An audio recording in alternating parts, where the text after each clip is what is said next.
السلام علیکم ګرانو هیوادوالو، خدای دې وکړي چې ټول روغ جوړ او خوشحاله اوسئ. امید لرم چې ژوند به مو ښه روان وي. یو نوی درس ته ښه راغلاست. نن زموږ د درس موضوع دی je suis، یعنی د je suis کلمه څه معنا لري او څنګه په جملو کې استعمال کړو. je suis معنا زه یم.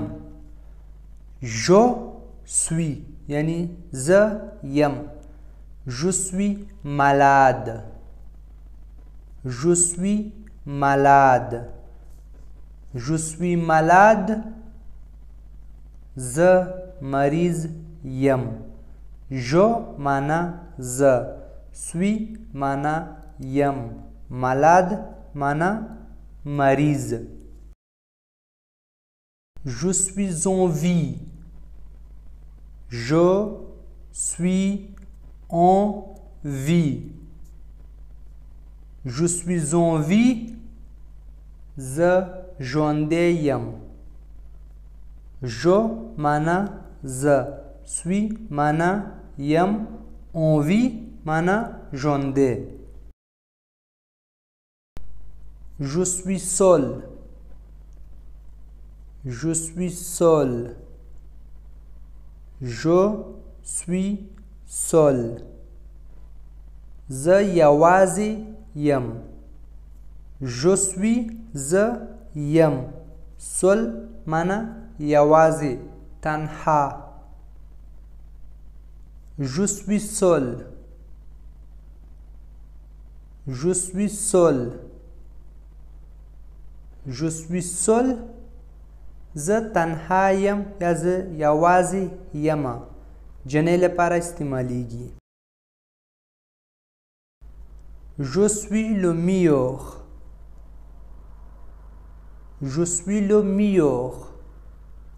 je suis le meilleur یعنی زه غوره یم.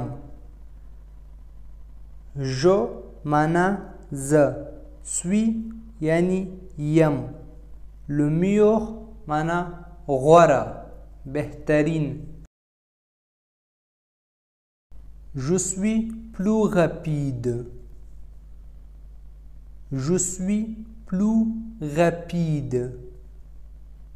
je suis plus rapide. زه ډیر چالاک، تیز یا ګړندی یم. rapide معنا تیز، ګړندی. je suis en colère. je suis en colère.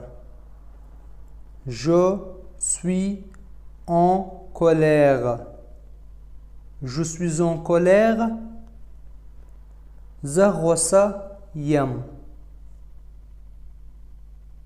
en colère معنا غوسه. être en colère معنا یو څوک چې غوسه وي. je suis content. je suis content. je suis content. زه خوشحال یم. je معنا زه، suis یعنی یم، content معنا خوشحال. je suis content یعنی زه خوشحال یم. همداسې نورو ویډیوګانو لپاره زموږ چینل سبسکرایب کړئ، زنګ په علامه باندې کلیک کړئ چې هر یو نوی درس چې مونږ شیر کړو او تاسو لپاره یو نوټیفیکیشن یا خبرداری درشي او ویډیو ووینئ. که چیرې تاسو په کوم یو موضوع یا په کوم یو جمله، په کوم یو لغات کې مشکل لرئ، تاسو کولی شئ چې په کامنټ کې راته ولیکئ چې په راتلونکي وخت کې هماغې په باره کې ویډیو جوړ کړم. N'oubliez pas de partager avec vos amis. Merci. شیر کول یې هیر نه کړئ له دوستانو سره. مننه.